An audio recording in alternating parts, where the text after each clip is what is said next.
మా నాన్నగారికి వాళ్ళకి అవసరం అండి ఈ వయసులో.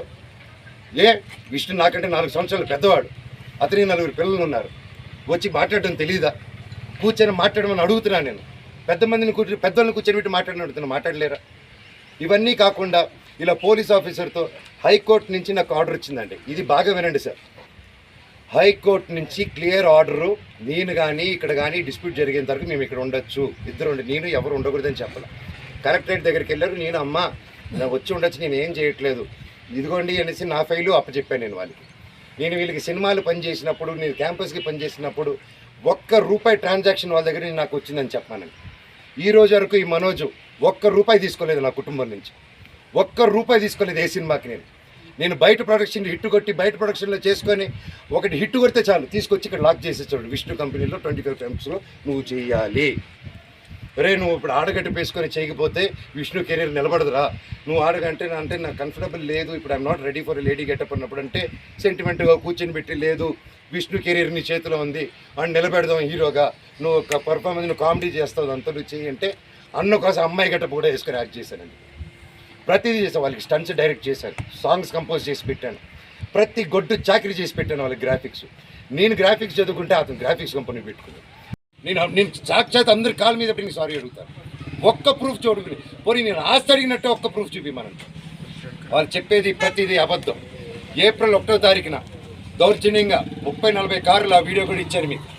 30-40 కార్లు ఇదే వీధిలో వచ్చి మా సెక్యూరిటీ గేట్లు దూకి స్టంప్స్లో బూతులు మాట్లాడి నా సెక్యూరిటీని కొట్టి 3 గంటల వరకు బంధించారు లోపల.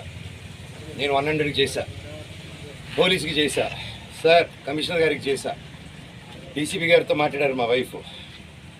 సార్ ఇలా అయ్యింది, పెట్స్ ఉన్నాయి, అన్నీ పగలగొడుతున్నారు మా వస్తువులన్నీ లోపల, నా రూమ్ వస్తువులన్నీ పగలగొట్టేశారు. నా బాబు ఫొటోస్, నా పాప ఫొటోస్, చిన్నప్పటి నుంచి ఉన్న వస్తువులు, నా పాప కోసం ఉన్న చిన్న చిన్న నగలు మేము బర్త్డే కోసం కొనుక్కున్నట్టువి ప్రతిదీ పగలగొట్టి ఎక్కడేసారో కూడా తెలియట్లేదు. నా కారు, నా 2016లో కొనుక్కున్న నా కారు టో చేసుకొని ఆల్మోస్ట్ 9 ఇయర్స్ కారు. నాకు చిన్న చిన్న నేను పాత వస్తువులు అన్నీ ఎత్తి పెట్టుకుని ఉంటానండి. నేను అవి సోకులు లేవు, అది తీసుకొచ్చి ఆ కార్ని టో చేసుకొని తీసుకొచ్చేసి వెళ్ళిపోయి ఆ రోడ్డు మీద వదిలేదు. మా వైఫ్ కారు మినీ కూపర్, దాన్ని టో చేసుకొని తీసుకొచ్చి ఆ గ్రౌండ్లో వదిలేదు. ఆ గ్రౌండ్లో వదిలి అక్కడ కర్చీఫ్లు కట్టుకొని రౌడీ షీటర్లు అందరూ దిగి దగ్గరుండి దాన్ని టో చేసుకొని మళ్ళీ తీసుకెళ్ళి అక్కడ వదిలేదు. ఇవన్నీ గురువారెడ్డి గారికి, అవునా ఇంత గలీజ్గా ఎందుకు చేస్తున్నారు, ఇది బాగాలేదు మనోజ్ గారు అని చెప్పి సీఏ గారు చాలా ఫీల్ అవుతున్నారు, కానీ యాక్షన్ తీసుకోలేదు. నేను వెళ్ళండి సార్ మా వాళ్ళు అన్నారంటే ఇంటికి వెళ్ళారు.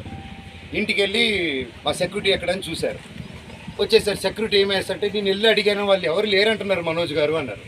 సార్ నా ఇంట్లో అంతమంది దూరిపోయి అంత 5 ఎకరాలు అక్కడ ఉండే 3 acres ఇంట్లో మీరు అక్కడ లేదు అంటే ఎలా సార్, మీరు వెతికారంటే నాకు చేశారా సార్ అంటే అది లేదన్నారు.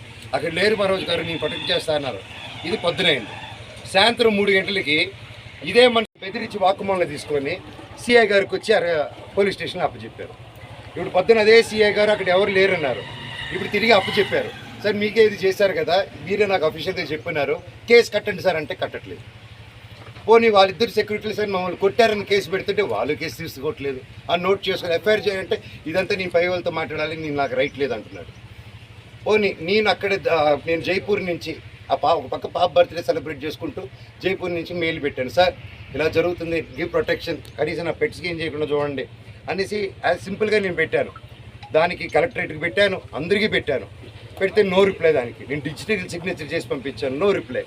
ఇవంతా చల్లవు అని చెప్పి సీఏ గారు చెప్పారు. మరి కంప్లైంట్ వచ్చింది కదా సార్, యాక్షన్ తీసుకుంటే లేదు.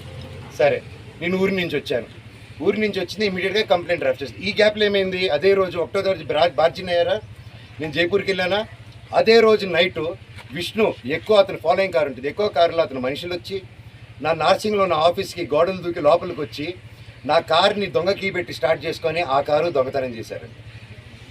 అంటే ఎందుకు ఇంత దరిద్రానికి దిగజారుతున్నాడో నాకు అర్థం కావట్లేదు. ఎందుకింత నేను కేవలం నా భైరవం, నా కన్నప్ప మీదకి నా భైరవం వదులుతాను, ఇది కాదు మనం పోరాడాలంటే ఎండి ధరల మీద పోరాడదాం, పని మీద పోరాడదాం, హెల్తీగా పోరాడదాం అని నా భైరవం వదులుదాం అనుకున్నాం సినిమా. ఇంకంతే భైరవం వదులుతున్నా అనేసరికి టెన్షన్ అయిపోయి కన్నప్ప పోస్ట్పోన్ చేసుకున్నాడు. ఆ కోపం ఎలా చేసుకోవాలో తెలియక నా మీద ఇదంతా రుద్దుతున్నాడు.